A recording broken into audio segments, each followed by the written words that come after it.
guys, this is Marius. Welcome to my channel. I have today for you to review the Synido TempoPad.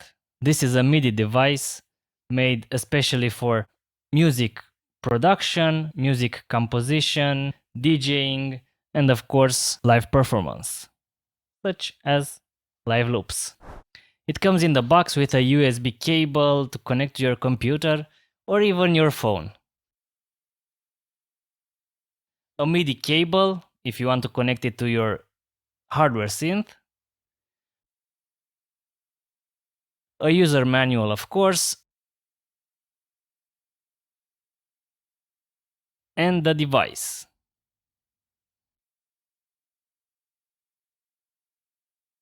The front panel has 4 zones. The one with the pads, the knobs, and 2 zones with buttons, which I don't particularly like, but we'll talk about that later.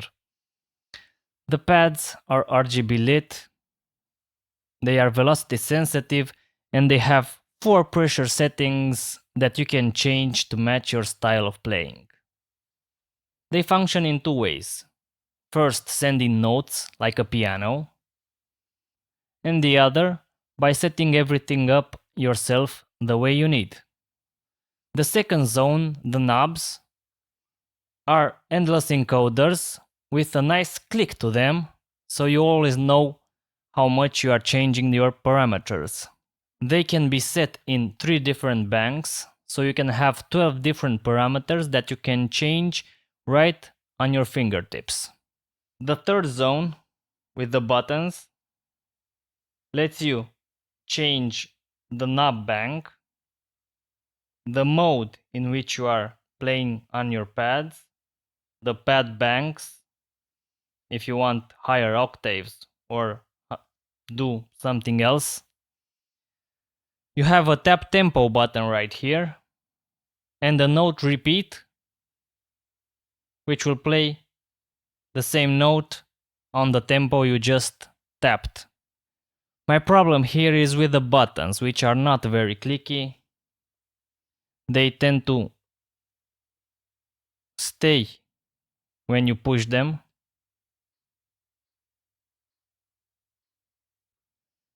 You must always press them in the middle.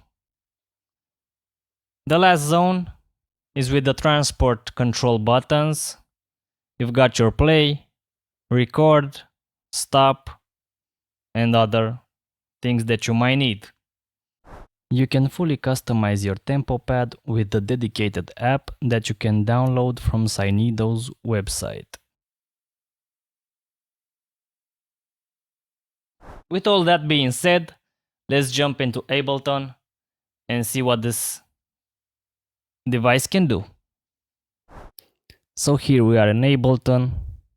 I've set my tempo to 131. I've enabled the metronome.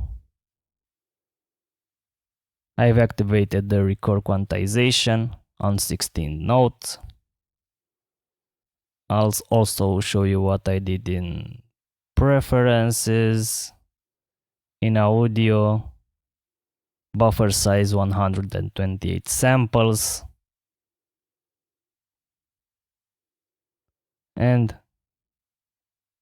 the way I set up my pad on input and output, and I had these all marked out. Now I also selected some drums, a bass, some strings, and a lead for a quick beat.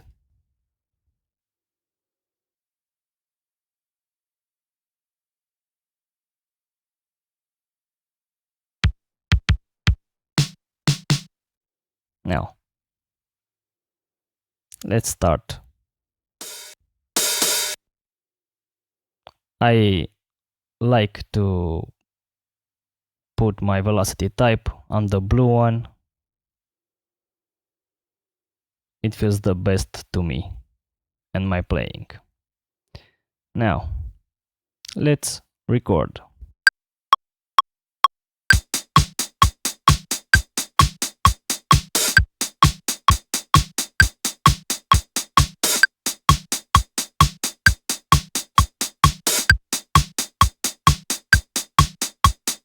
Okay, so basic rhythm. I change my mode on the note mode of the pad. This is a bass sound.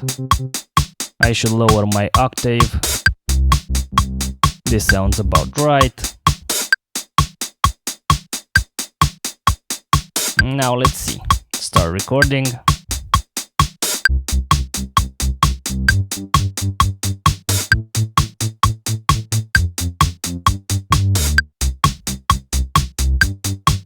So you can see here I have a little bit of extra, so I'll just Control Z it and it's the whole track on a loop. Now let's go to the other track, the strings one. I'll arm it. The strings seem a bit low, so I'll just get them to 1 octave higher and record.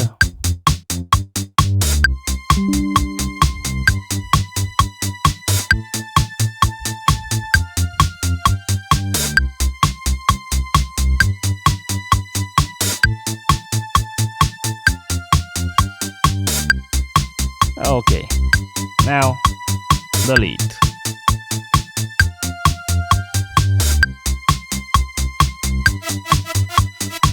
Sounds about right. Let's record.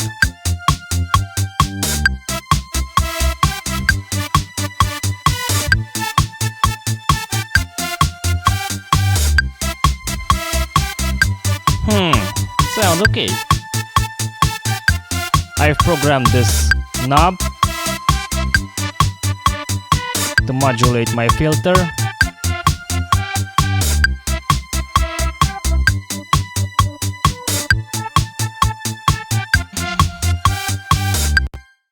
So there you have it.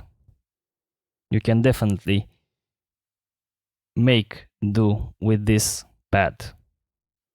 Now for the damage.